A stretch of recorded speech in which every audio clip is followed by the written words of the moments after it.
All right, hi everyone. Hi, Michel Marleau here, Mike Marleau, the microwave guy, coming to you live on MSP Talk, the show where we talk about all things relating to scalability for MSPs. I was really excited to get my guest here on the show, and I wanted to introduce a good friend, Michael Cummings. And Michael can basically introduce yourself as to what you do. You work with the STP Institute, but among other things. So introduce yourself. So basically, first of all, thank you for having me. Right. This is my first live stream, so this is like a big deal for me. But it's also a pleasure always to talk to my friend Michel. So my background basically is my entire career. I've kind of worked in the IT industry, and early on, I tended to work with kind of the enterprise type companies, right? People like Accenture might be one you've heard of, or IBM Global Services, and always worked in this kind of sales and client account management side of those businesses. And many of those companies are the best in the world, certainly at client account management and in business development. So I learned a lot there. And then over time, I started working more with MSPs probably about 4 or 5 years ago through a partnership that I had with Taylor Business Group, that I have with Taylor Business Group. And what was interesting to me was the same struggles that a lot of the companies like Accenture had or IBM Global Services had in terms of making the transition to sales and marketing and client management in an outsourced environment are the exact same ones now that MSPs are facing. They're just facing it kind of 15 years later. And the interesting thing is, so for the last 5 years, I've working specifically with MSPs, tend to be, probably in the lower end, probably like 750,000 up to people that are, 15 million, right? Okay. And the interesting thing is they all face the same issue in many of them don't have a sales background, right? Many of them have a more technical background or some other kind of business background. And we'll get into this in a second, but they also, most of them hit a sales plateau that we'll talk a lot about that they were not able to get around. So what I've done is through a combination of peer group and a ongoing direct coaching relationship with them, I've basically taught owners how to scale their business, right? And what I've learned is in a peer group, it's actually even better because you get to share best practices. Some people be good at one aspect, another aspect. So a lot of the people I've worked with for the last, I have long relationships with them. I worked with them for the last 4 years, and to each of them have grown 25 to 33% revenue per year. So I've been helping people that started out at like $1 million or not like $5 million, right? So I got to see what works, and I've got to see what they brought to the table in terms of owners that allows them to achieve that scalability. And we'll get into that in a second. We'll get into that a bit later in a couple of minutes, actually. So listen, just to introduce, to get into the subject matter. We met roughly, I think, 2 years ago. Correct. No, actually 3 years ago.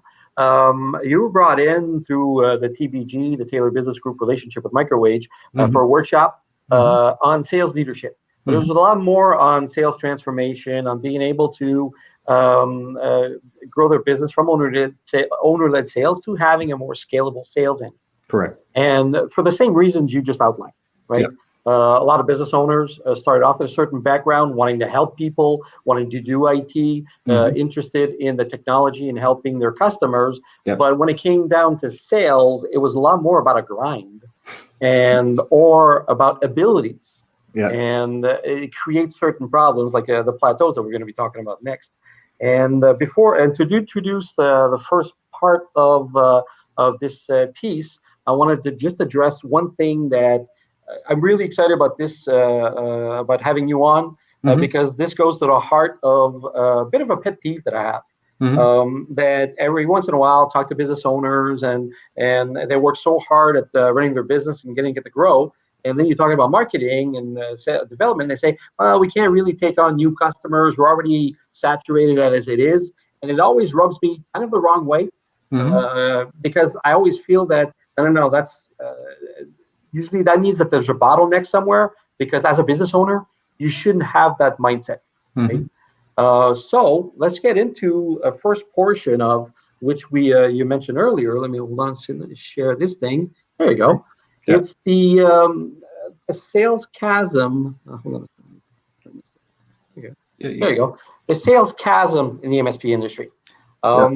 And this is really, I really want to get basically for most MSPs, I mean, it's all about owner-led sales.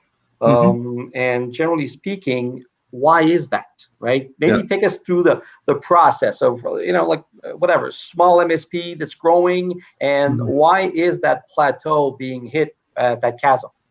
So what I've observed actually in the MSP industry for the 5 years I've been in it is a phenomenon that I've actually not seen in other industries, right? So what I've seen is there are MSPs that'll can grow by basically being good at service, right, or being good at admin, right? So they can process service tickets, they can execute work and all that stuff. And that's the left-hand side. So it says as an MSP, the kind of minimal threshold for running a successful business is being able to deliver service profitably and to manage all the administrative aspects of your business, right? The operational side. Right? The operational side, right. So what we found though was there's a natural limit to how big those companies can get. Of course. And then what happens was, so sometimes it's like $1 million. Sometimes I've seen it happen as much as $4 million. But generally what happens though is you hit that plateau and nothing you do gets you beyond that plateau. You'll always be that size, literally for decades. And so that there's nothing wrong with that. I mean, but it's to say, and some people run MSPs for different reasons, like lifestyle businesses and all that. But if you wanted to be a serious growing MSP, if you have ambition to be like twice your size or 3 times your size over time, what it says is what you're doing currently is never going to get you there. I think is it true? Is it a good? Is it much more about being able to have a limited time as an owner? That's what I honestly think it turned out. It's funny. I was trying to figure out like why that was true, and I think it's the limit of human capacity. Of course. I think if one person is doing, like if an owner is doing many different things in their business or has many different jobs effectively in their business, there's just a finite capacity of how much work it can do. Sure. I think second of all is to get good is to take from that left-hand side to go to the right-hand side is very uncomfortable. It means that you got to change a lot of things and you got to work through and execute a lot of things that you're not comfortable with, right? It's not your natural competency in most cases. It's disruptive. I mean, basically you have to change your mindset. You have to do things uncomfortable things at the beginning. Yeah. And it's you got to change yourself and you got to change your business, right? So it's two different things. And what I found it is actually has to go in that sequence. Is the owner is going to make a decision that they're going to take on the job of scaling their company. It's their personal job, So what you'll find, there's a lot of mistakes people make when they're on the left-hand side. So they'll go out and, sign up for like marketing programs or like go out and sales training and all that. And those are all half measures. None of those actually, they may improve things in the margin, but it's not transformative.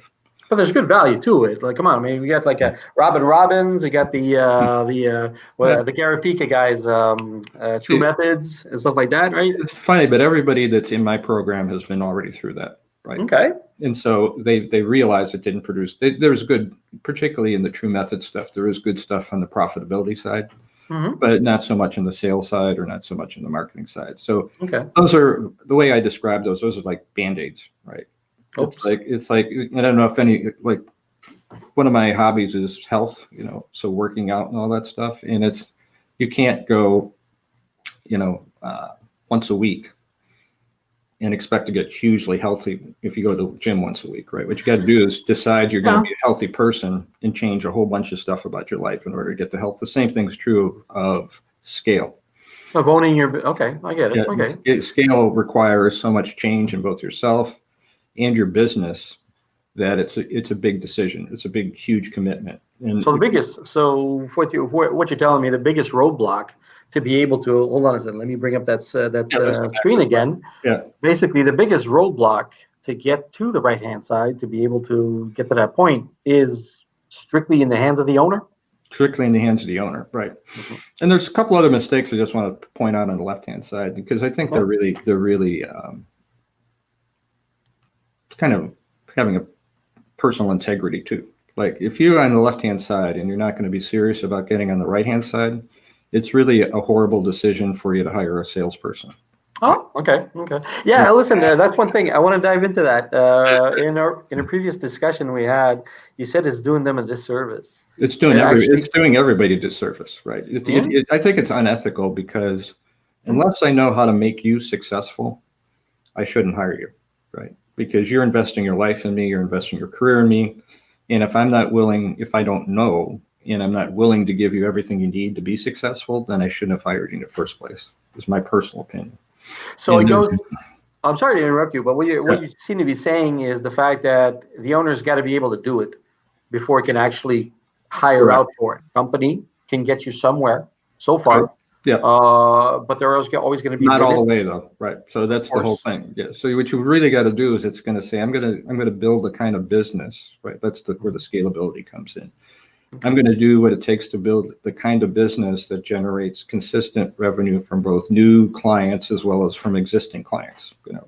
Yeah, it's often overlooked, and we're going to talk about it the next piece, which is lead generation. But at the end of the day, it's all like Pareto's law, the 80-20 rule, call it whatever you want. It's such a complex equation to basically be able to do the lead generation. Do the marketing, set up the marketing, the culture piece, all the pieces in place, the operational maturity to deliver on your services, and also maximizing on those customer base that you already have.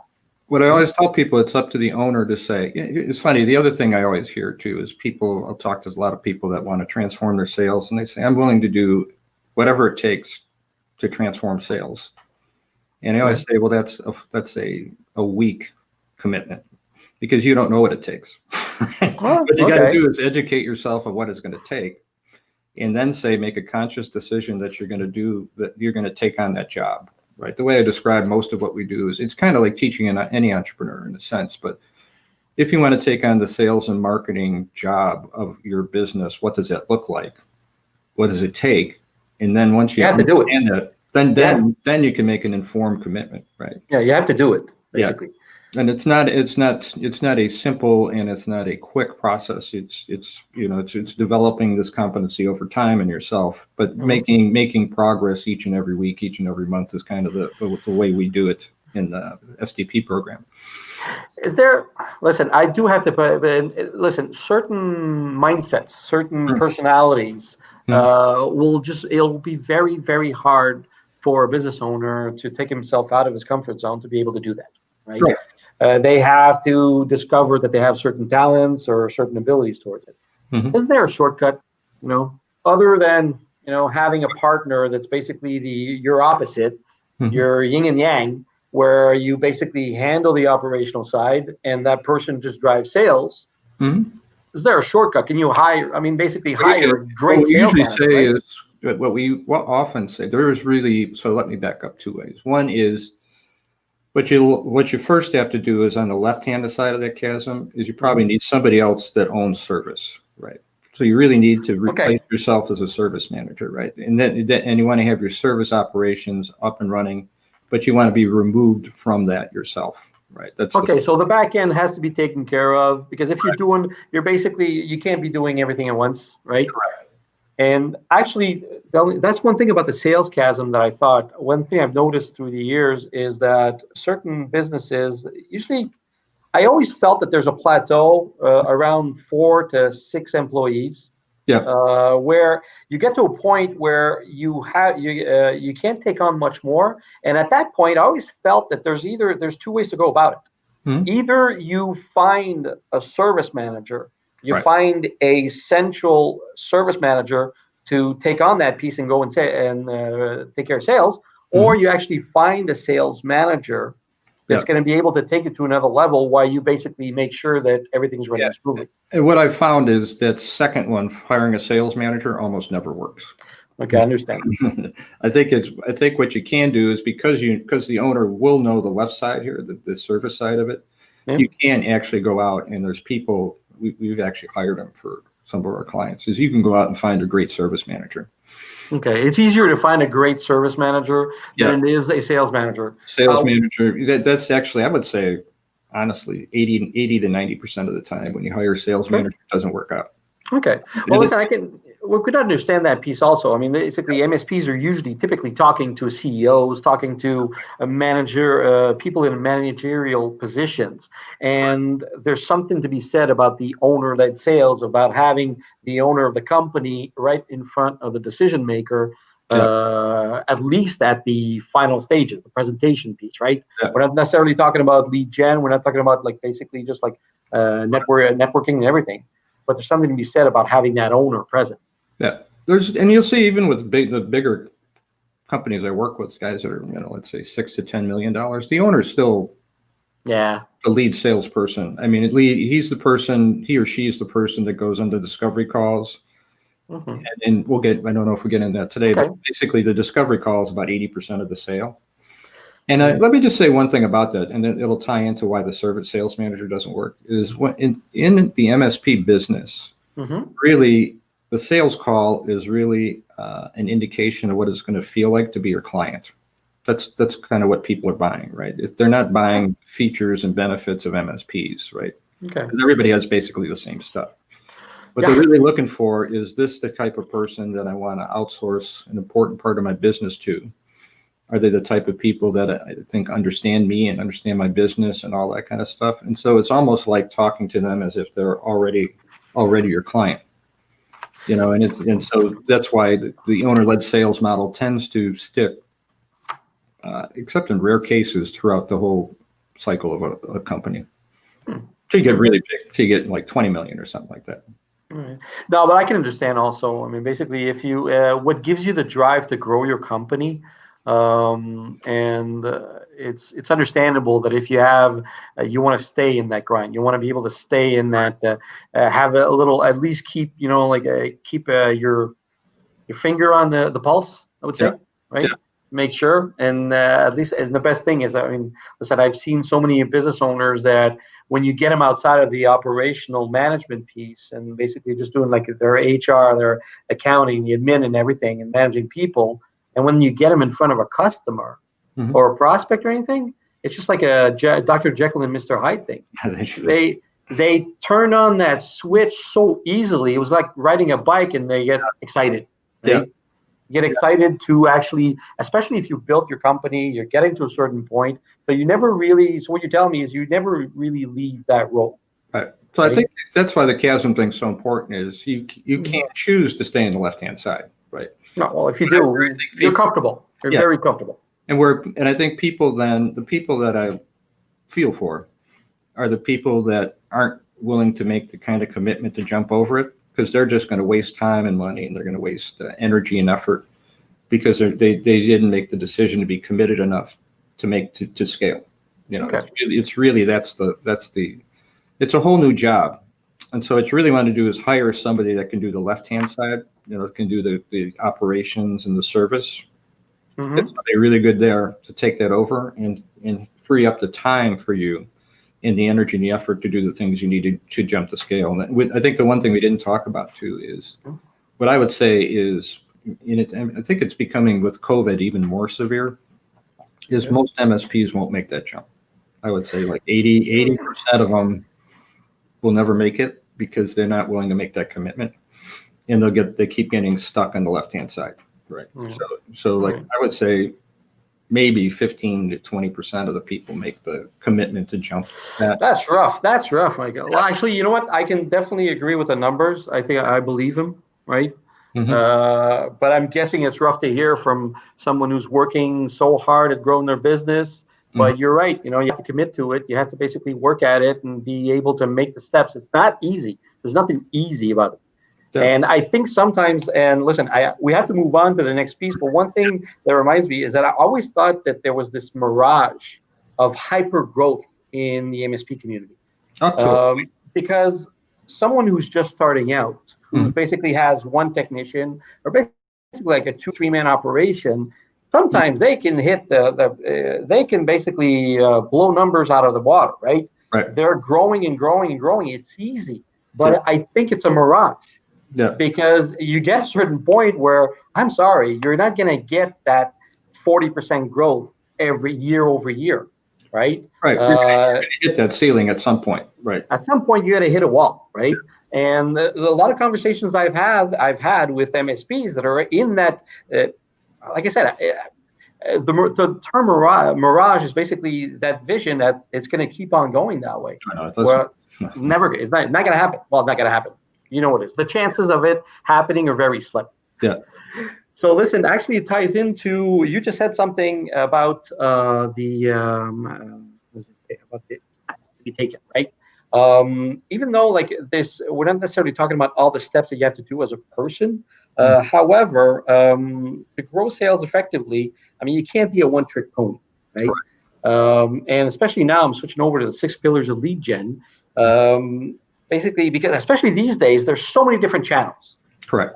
And if you want to move away from referral-based business and just getting the odd call, right? You have to work at it, or else it's not going to grow, right? Correct. So I'd like to address real quick the next this slide, which is the 6 pillars of lead generation, right? Yep. And without going through everything, all of it, but maybe like how do you tackle that as an owner, right? Like I said, we're talking about relearning or re-educating yourself and committing. I mean, we're talking about commitment here. Correct. These are different channels, and I want you to take us through it. So, like what is not very atypical for an MSP is they think, well, I got to go get new clients, right? So the 2 most natural things to think about are to go out and you hire either somebody that works for you or somebody that's an outsourced provider that does a whole bunch of phone calls and telephone prospecting and all that kind of stuff.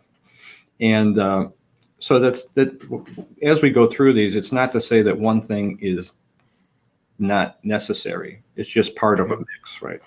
So what I found is, it's becoming more true, if you're reliant just on doing that to get new clients, it's never going to get you there, right? Okay. You can call thousands of people and you're still not going to get the number of clients you're going to need. It just, I mean, we can go through the reasons, but it's just not important. It's just one thing you can choose to do or not do, but any one thing is not going to create business for you.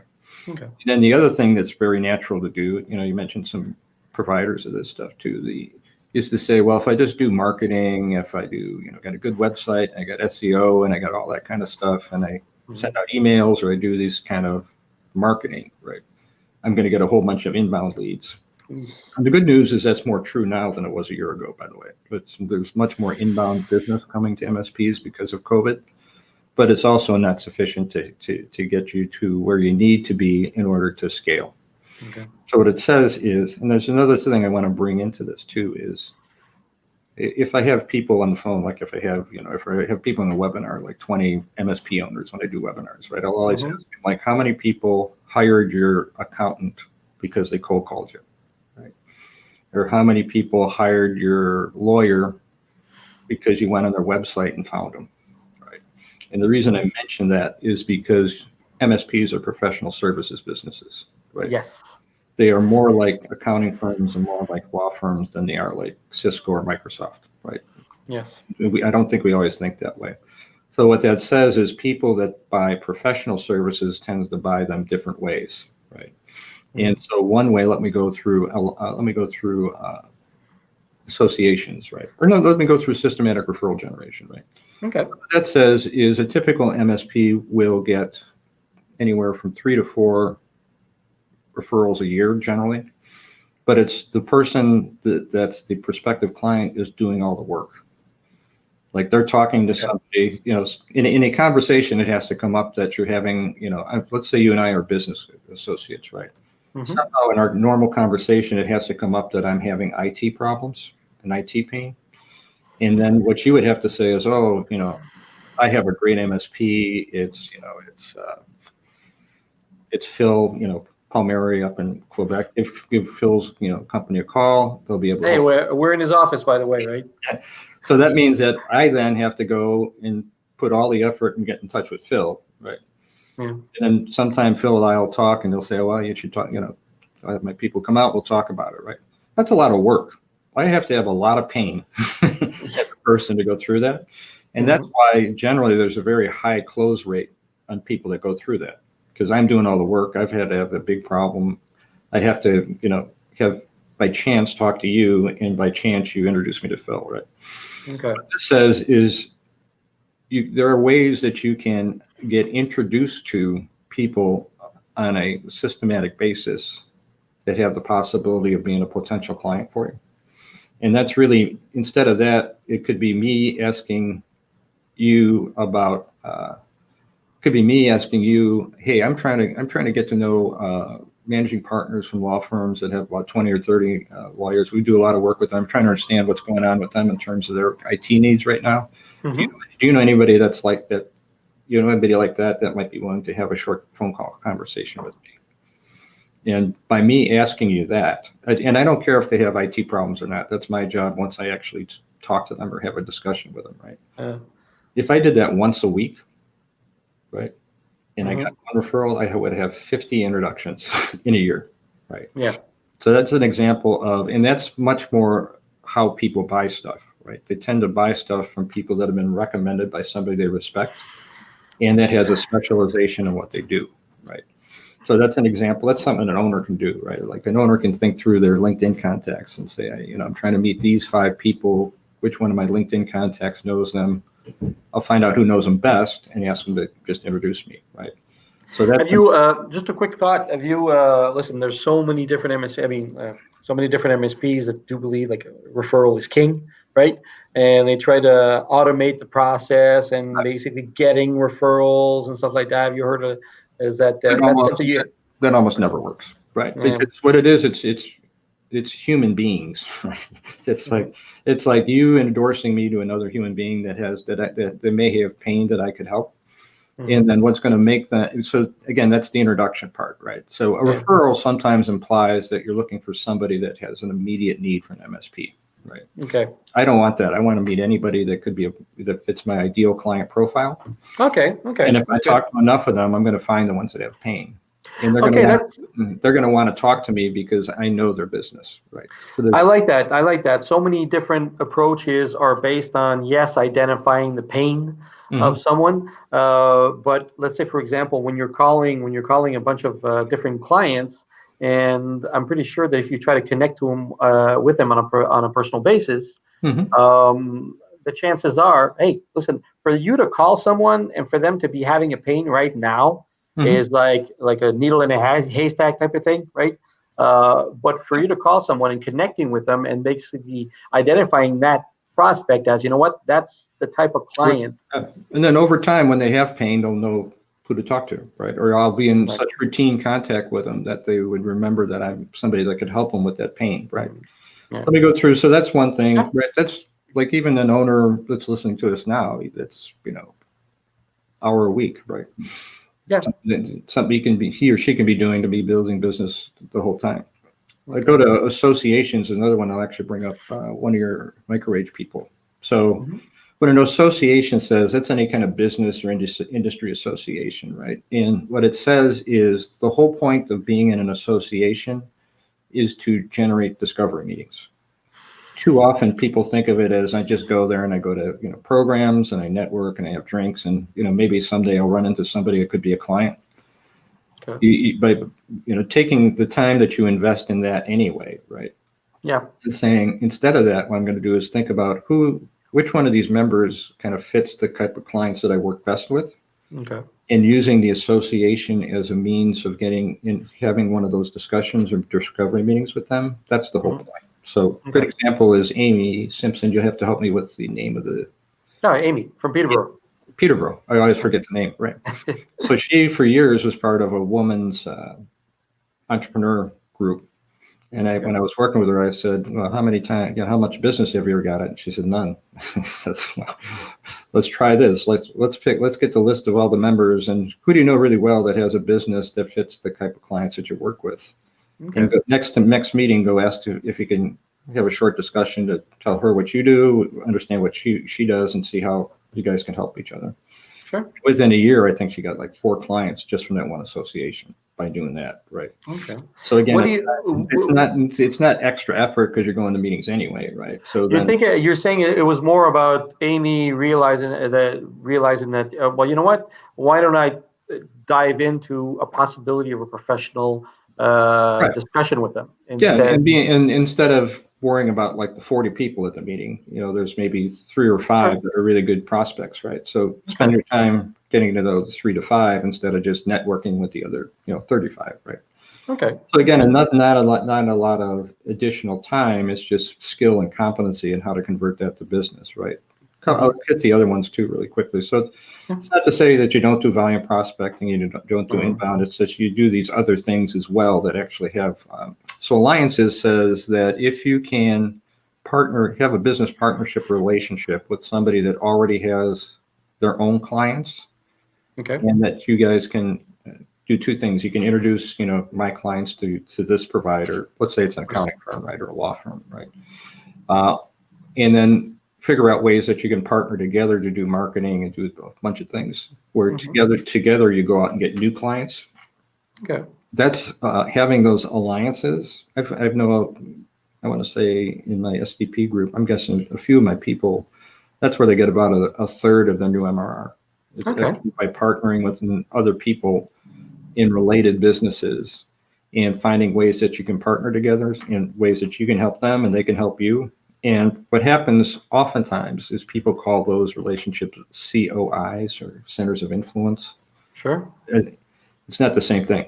A center of influence is somebody that if they run across somebody that needs an MSP, they'll refer you, right? Okay. It says, let's go together, find clients together that either need my services or your services or both of our services, and let's basically have a partnership over time that keeps doing that, right? Yep.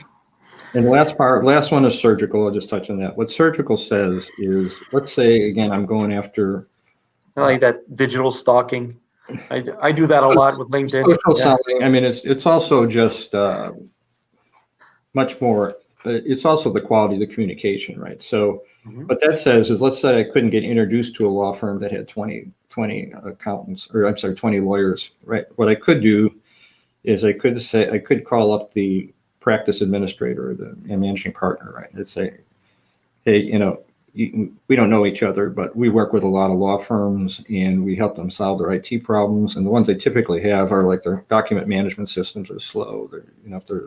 If you have any downtime in your network, your attorneys are out of business or not charging, right?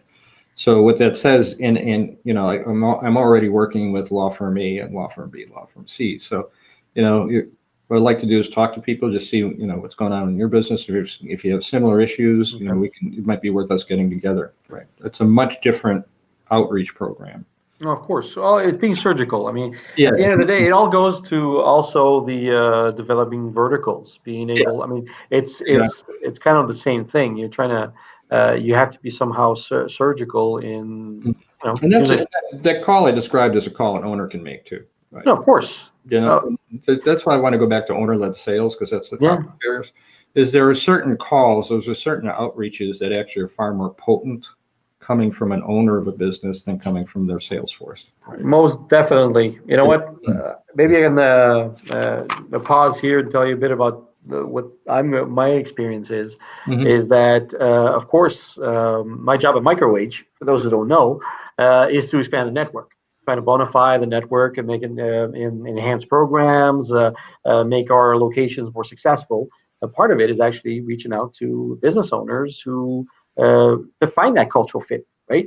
To find that cultural fit where it actually, and sometimes my biggest challenge is that actually talking to a business owner about their business when they're used to being alone in their silo. They're used to being alone with not having to exchange, and for them to perceive a caller or someone from another organization, someone that actually knows about their business and knows about their pains about managing a business. We're not talking about IT, right?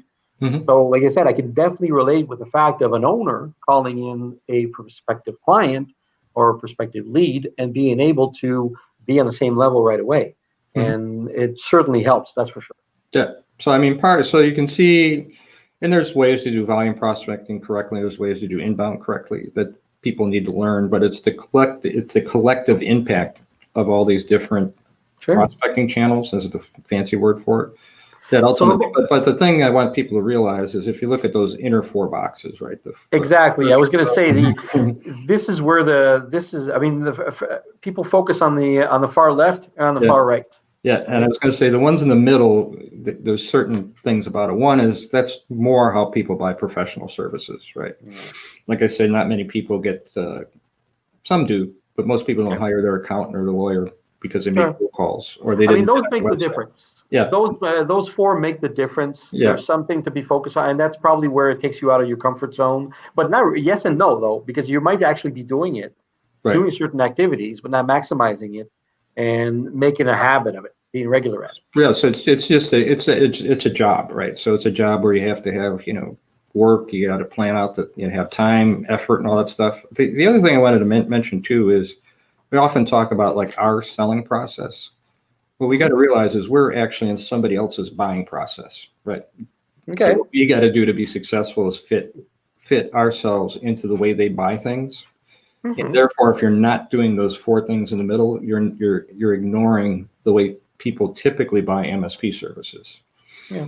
They actually go out and talk to people. They actually look for people that are specialists in their industry. They actually look for people that are in the same kind of groups as them, like the associations. They look for people that their allies, that your allied companies would recommend, right?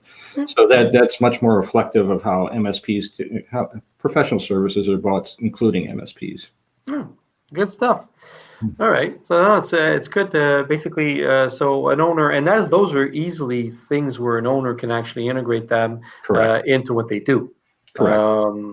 However, let's talk about. Listen, we don't have much time. I mean, this stuff is great, but one thing that we didn't talk about is the fact of once you bridge that gap. Okay, we bridge that chasm we came to earlier. Let me switch back to this. You get to a point where now you're set to be able to hire out, because you have to get a point where you have to. Let's say you're good at doing this. Of course, there's a lot of things in this that you cannot pawn off to sales, lead generation, or account management, or something like that. Now, but you do need help at a certain point, right? Right. So before we get to metrics that matter in terms of being able to go to discovery meetings, what would be the first step, right? Because at a certain point, it's actually funny because the first step, we didn't talk about it actually, but the first step is hiring client account managers who take control of your existing client relationships and own them. Because what you can find is those people, two things. One is an owner typically already knows how to do that job.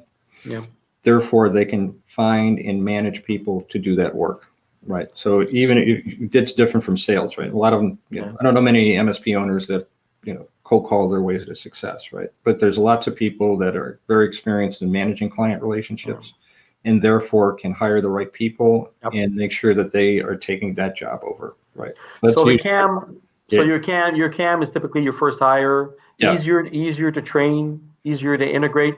I would say more than a sales rep that has to basically you got it. And the other thing too is every single time we've done it, they've added, $700,000 in revenue for one camp. And the reason for that is because they're doing the things they need to do more routinely than we may do. And then two is because it's their job and they're actually spending full time on client account management that they tend to generate a lot of like project work and product sales and things that weren't getting created without that degree of attentiveness, right? Yeah, besides, because at the end of the day, that's the one thing the next piece is going to be about metrics that matter, which I'm going to show here. But it's about generating discovery calls, discovery meetings, like you said earlier. But it's the same type of process, not the same type of process, but discovery calls with your existing clients. But it's so the scale, where the real scale comes in is when so we went through, you hire a service manager, right? So then over time, as you commit to the sales side of it, the first hire is going to be client account managers. And it's usually something like it's usually a client account manager can usually cover something like 30 accounts, 35 accounts, but that's their whole job. Yeah. Right? So they do nothing. So that's the change in the business. You got somebody whose entire job is simply taking care of clients, getting to know them, getting to know their business, finding opportunities within the client base, Which frees closing. up a lot of time for the owner to be able Correct. to, because that is in essence something that's actually that can And, actually and, be. and actually, as you grow, Yeah. the owner tends to get distracted even from doing that. Right. Mhm. So it tends to be even a higher quality of client management over time, the way you structure it, because Okay. somebody's doing that like as a full-time job, and it has always paid off. So the thing I want to make sure is that's a distinct skill. You can't have somebody that does like half-time CAM and half-time business development. That's a kind of recipe for disaster. They just got to be specialized in client account management. That's all they do. Okay. Specialization. Yeah. All right. So let's jump into the metrics, because basically this is all good, but at certain points you have to focus on a few different things. And I have 2 slides on this real quick. I don't want to dive too much. Maybe we have another 10 minutes. This thing here you sent me, this is basic what can be done. Yeah, so this is like if you get to the other right-hand side of our sales chasm, what does that look like, right? So what that says is, if you want to make the transition, the type of business you have is that you're basically generating 25 to 33% more revenue each year than you did the previous year. Okay. And then if you do the math, that says, you can double the size of your company in like 2. So we've, like I said, we've had 15 people or 16 people that have double their size in 4 years, right, by doing this stuff.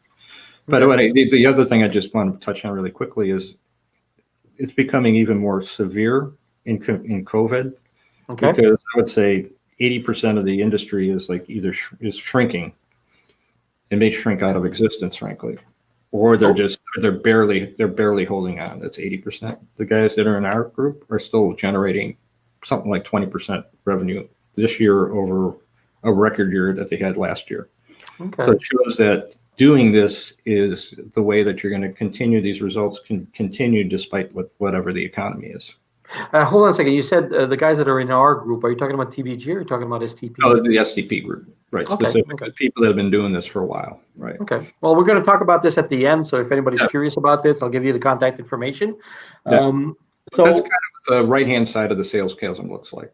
Yeah. There should be another slide so this is a slide of the metrics that matter, right? So this one is key, right? So I learned this from when I first did STP. I worked with this really old school sales manager from IBM, was kind of my partner with it. And actually, this is where I got a lot of this stuff. But basically, what it says is it's easy to get all these like fake pipeline reports and all this, reporting that's pretty much meaningless when it comes to sales performance. And what it really says is there's only in the new MRR, there's really only one metric that matters, and there's 2 kind of qualifications for it, right? What it really says is if you have 2 discovery meetings, and discovery meetings is really a first-time appointment with an owner of a business or a senior manager of a business, and you discuss, what their IT pain is, and if they currently have an MSP or don't have an MSP, it doesn't matter. But if you have 2 of those meetings per week, you're guaranteed to sell 1 or 2 new MRR engagements per month, right? And the sub-qualifications is if they're qualified, like if you have the meeting and they have a lot of pain, they're willing to make a decision, they know what the budget is, it's something that's kind of time sensitive, right? So if they have certain attributes, they're of higher quality than others, right? So you want to focus on, you almost want to find ways, it's going to sound weird to people, but you want to find reasons not to propose to somebody when you're on the discovery meeting. Actually, hold on, you gotta stop there, because that brings me back to 3 years ago when you presented, and I really picked up on that. All right, I really picked up on that workshop that we did together, and where it was the best investment you can make is to get out early in the discovery process, right? And I had to rerun that in my head quite a few times, that it made so much sense to be able to, and that's the reflex I think a lot of sales reps, a lot of reps will go through, is to try to fit a round peg in a square hole. or the way around, and you were adamant about no. You try to, you try to ask the questions to disqualify them as Correct. early as possible, because you're just prolonging the cycle and wasting time. Right, and it's, if they don't have it, I learned this a long time ago. Actually, it was kind of transformational. My own business growth was, if somebody has pain, does not have pain, then there's no reason for me to be talking to them. There you go. There's no reason for them to be talking to me. Right. And I can definitely understand how, like I said, like in a funnel world, in trying to, the whole principle of a funnel, of a sales funnel, is to bring them along in a certain process, right? At the length of a process. And as a sales rep, you want to make sure, it's to bring them from the A to the B to the C to the D, right? Right. And I can definitely understand why it's so important to go ahead. Even more important with the owners, the person doing the selling, because you got other things. There's much better uses of your time. Of course. Than trying to sell something to somebody that doesn't have pain, right? Of course. But it's a confidence thing, and I often say I can tell a very sophisticated owner salesperson when I ask them, have you ever met somebody in the first 2 minutes you knew you didn't want to have them as a client? They said, yeah. I said, what'd you do? Kept at him, right? Left. No? That's the good ones. Well, the good ones would say I'd left. Yeah, the good ones said you left. Most of them would. Stick it out, right? Yeah, we'll stick it out. It might work out, right? So it's those qualification questions. And then the other thing too is how you can tell if it's a good opportunity is if the prospective client is investing their time and effort into the sales process, right? That's what velocity means, right? That means you have your first time appointment, you agree to do something, and then before you leave, you schedule a second appointment. The owner and the other people say, yeah, love to see, looking forward to it, right? So their investment in it is what matters. So sure. If there's nothing else that matters in new MRR, so it doesn't matter how many proposals you close or that kind of crap, because it's really around consistently generating those 2 meetings a week. Okay. So listen, real quick before we move on to the next piece. Real quick, knee-jerk reaction on COVID. 6 or 7 months in terms of the velocity and the number of meetings and anything. Did you, in your groups, have you found? No, of course. So what happened was with COVID. First of all, that went up with people in the SDP group was they got a bunch of business from their clients. Right. Oh, that's a given for sure. At the beginning, right. We'll get into that in a second. Yeah. Then, when it first happened, they were having trouble bringing new clients, and it took about the first 2 months of COVID. That was kind of the effect. Since then, it's been the same. Okay. And so there's people willing to meet. You do them digitally or video-wise sometimes rather than in person and all that stuff. But there's people, and the other thing that's happened with COVID, I mentioned it earlier too. And that's why you should pay attention to your SEO and all that stuff. Is that there's a lot more inbound leads now. There's probably 2 or 3 times the inbound leads now that were true a year ago. Oh, yeah. Okay. Well, the reason for that, more. Yeah, the reason for it is because technology has become much more central to every business, right? Most businesses, not every business, but most businesses. And then so 2, go ahead. There's a lot more pain around it, right? Because people they have to be remote. Some portion may be remote. Even if you move people to remote, your networks often aren't set up correctly for permanent remote. Even people like you said, you and I were talking, you're used to having 3 screens and all that stuff too. So people now, if they're going to be working remotely, they need to have the same setup remotely that they had in the office, right? So it's creating a lot of opportunities too. So basically, but go back to the inbound leads. So even though SEO was important before, even more so. SEO, it's basically even more so now. And I can definitely understand why. I can understand. I mean, you were talking about pain, right? You're talking about pain, and certain business owners went through this and says, no, there's no way, we need to adapt. Either you adapt, and if you adapt, well, you know what? You accelerate your rate of transformation. I'm talking about just not necessarily MSPs. We're talking about regular all sorts of business owners, right? Your clients are going to need. They have certain pains, and they need to be efficient. They need to be, and that's why MSPs are even more important right now, because MSPs are all about efficiency.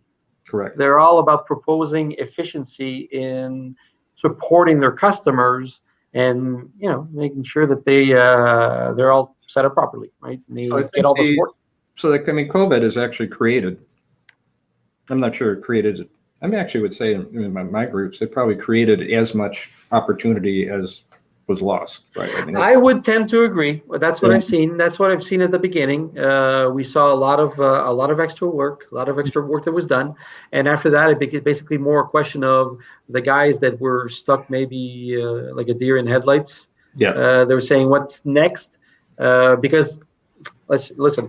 Or just real quick, when this thing first started, I mean, we all thought, "Oh, okay, this is blow over like SARS or something like that." Like in a month and a half. It'll be back to normal and everything. And it took maybe like 3 or 4 months before we realized that business has to continue because this thing is not necessarily going to be over real quick, right? Correct. So Hey, let me get one other thing out of my brain. We'll go on. And the other thing too is for those MSPs that do phone systems. Phone systems now are super hot because people didn't realize that the phone systems they used to have don't work remotely, and they don't work right remotely, right? So there's been a lot of our guys have been selling quite a bit, including Teams phone systems. Like people are using Teams now. Of course. And there's No, that's a big that's a lot of new revenue coming from different. It just shows that you have to adapt to your customers' needs. Yep. Now let's dive in real quick. We got like a few minutes left in the current. Now go from new appointments to current clients. So current clients, what it really says is you gotta have a routine business engagement with your clients, right? Mm-hmm. The way most people do it is through business reviews. Yep. So we could say is you break your clients down in like A clients, B clients, and C clients. Like your A clients are your most important ones. B's are ones that are kind of mid-tier. C's are ones that are that are smaller in terms of revenue and all that stuff. And what it really says is you should have 4 business reviews with your A's, 2 with your B's, and 1 with your C's. So if you add that, You're talking about a month, a year. So let's say you have let's just use the number 10, right? Say you have 10 A clients. That means you got to have 40 business reviews. You're having 1 a quarter, right? 40. I heard 4. Okay, sorry. Okay. Yeah. Then you have 10 B's. If you do that twice, that's 20, right? Okay. We'll just stick with those 2. That means you got to have like 60 business reviews just to build those client relationships. Okay. Right. So what that says is you got to do a lot of those and you got to get good at them. We won't go into great detail. So what it says is you got to do 2 of those a week and schedule 2 a week. So you're at least doing 2 each week. And a business review is a face-to-face discussion with your client. And the most important part of that is a dialogue about what's going on with them. Yeah. Right. It's not you trying to sell them shit. No. Trying to sell them stuff. Excuse my language. It's that you're actually just trying to. You know what? I just thought about it. Are you from Boston? Chicago. I explained the language. That's okay. But you're not trying to sell them all the time. You're actually trying to understand their business, what's going on, and you're actually building a relationship with them. That's what this is actually, relationship management, right? Okay. So it says that you want to be doing those, right? Typically, you based on a roadmap or a budget that you agree to them. There's always going to be things that they may need to invest in. So you're going to be talking about those in business reviews. It works if they basically say yes. We need to do those things, right? Sure. And in addition to that, you want to have a routine kind of calling cycle, almost like an outside salesperson would have with all your other clients, right? That's where the automation piece comes in a bit. Automation, we're talking about being able to have a certain things that should be automated. Yeah. To be able to, generate that grind, that habit. Right. And so it's like a business process that you want to have, but the whole idea is the only reason you're in business is because I always ask people this too. If I ask you what business an MSP is in, what's your business? What would you say? Sorry? The answer is relationship business. You're in the relationship business, and particularly you're in the client relationship. I say you're in the sales business, basically. Yeah. But not you, but an MSP, right? So the whole idea is the thing that's going to make you successful is your client account management processes, because without them, your clients aren't going to be happy, satisfied. You're not going to be getting the service they want. They're not getting the sales you need, and you're not going to be getting the referrals. It's just the whole essence of your business is client account management. Okay. Okay. So basically, like you said earlier, I mean, the CAM's role is a full-time role, Yeah. and it should be typically if they only do that, and if the owner takes care of new discovery, of lead generation, of growing the business, Yeah. then you're basically maximizing on your potential sales. This is another scary thought for most people, but most clients think of their MSPs as vendors, right? Somebody, Yes. right? What you want them to do is think of your business advisors, right? Yeah. That's another thing that gets you over to the right-hand side of the sales chasm is when they actually can say, and they can say it now in COVID more often, is what, how did my MSP make me successful this quarter? Right? Like, what did they do that helped our business? Like, what is the ROI for the amount of money I spent? And then you have to be business relevant to do that. Right. Well, it's a lot more than showing spreadsheets of showing how many viruses we blocked and stuff like that, right? Yeah, that's the big mistake people make in business reviews with their clients. Yeah. They spend more time talking than listening, right? And the whole thing is asking them about their business, their pain, and all that stuff, and figuring out how you can solve that for them. Yeah. They should basically, those reports are handy. They're basically, you meet with them, you say, hey, here's your report. Now let's talk about your business right now. Right? I mean, that's it. I mean, And ultimately throw the reports away. Yeah, actually. Yeah. You'll talk to any client of an MSP, and they say, I might. There's different ones, but the vast majority say I don't even look at those things. Right? Of course they don't. Of course they don't. It's just like basically putting so much time and energy in building collateral and leave behind material to present your business, when at the end of the day, it's never going to be looked at. Right? Correct. It's anyways. So listen, we got to sign off. Actually, we're almost over time. No, we're not over time yet. We're not gonna get kicked out of Facebook, but you never know. So here basically listen. You mentioned earlier the typical guys you're working with. So real quick, so people can be able to get in touch with you in terms of being able to help them out. You got the coordinates here at the bottom. Yeah. But I mean, give us a structure of like the group that you're dealing with. What does it look like? So usually the starting point really is, remember I said earlier how people say they're willing to do whatever they have to do in order to get over the chasm. Yeah. What I really do mostly with clients first is just work on like what I call a sales transformation audit and plan, right? Which is it looks into like what you're currently doing and the results it's producing and why it's producing those results. Okay. And I say, what would it look like to change that, right? What do you have to do differently to get better results? And we typically go through, the do MRR side, we'll go through the 6 pillars and say, okay, which one of these, how could you make these things start working for you? Okay. And it's different for each person you talk to. I mean, even though the format's the same, the application of it is unique, right? The second thing then would be on the client account management side, right? Say, what do you do now? What could you be doing? What changes do you need to make, right? So it's really a plan that lets the owner know what their job is, right? If you wanted to get over that hump, right? If you wanted to get to the other side, what do you as an owner have to do? What kind of actions do you have to execute? And how do you start doing them, right? So the reason it's called transformation is it doesn't happen overnight. So you might have a plan that's here's the plan we want to do for the year. Here's what you got to do for the next 90 days. But more importantly, here's what you got to do like next week.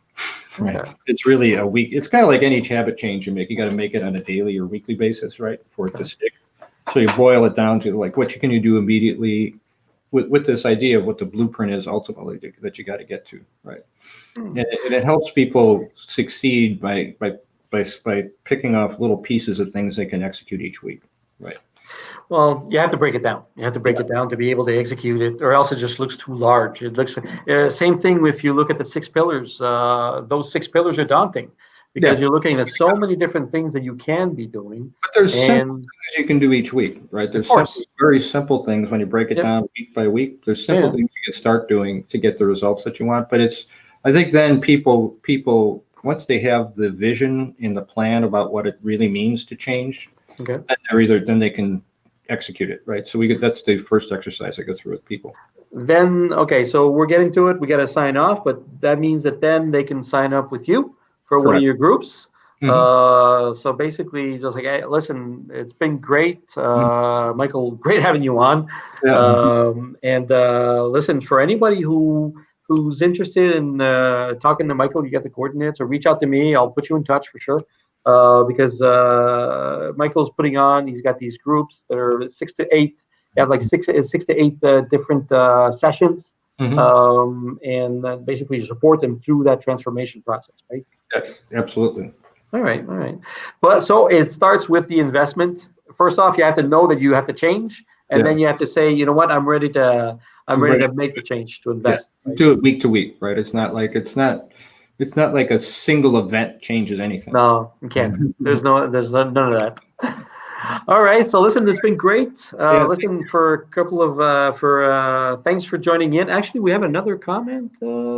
Louise has been with us for a while. He actually sat in on the whole thing there. Thanks, Louis. All right. So guys, we're gonna sign off now. Okay. Anything else to say, Michael, before we leave? No, thank you. This has been fun. Like I say, this has been my first live stream, so now I got this. I can cross this off my bucket list. There you go. Check it off. All right, that's awesome. All right, guys. So we'll sign off now. So check with you guys later. Look for the next installment of MSP Talk. Actually, next week, for anybody that's still on, I'm having Gare Maxwell will be on with us. He's going to be on with me. We're going to talk about basically big little legends and about creating your brand and really differentiating yourself. So tune in next week. All right. Thank you. Bye-bye.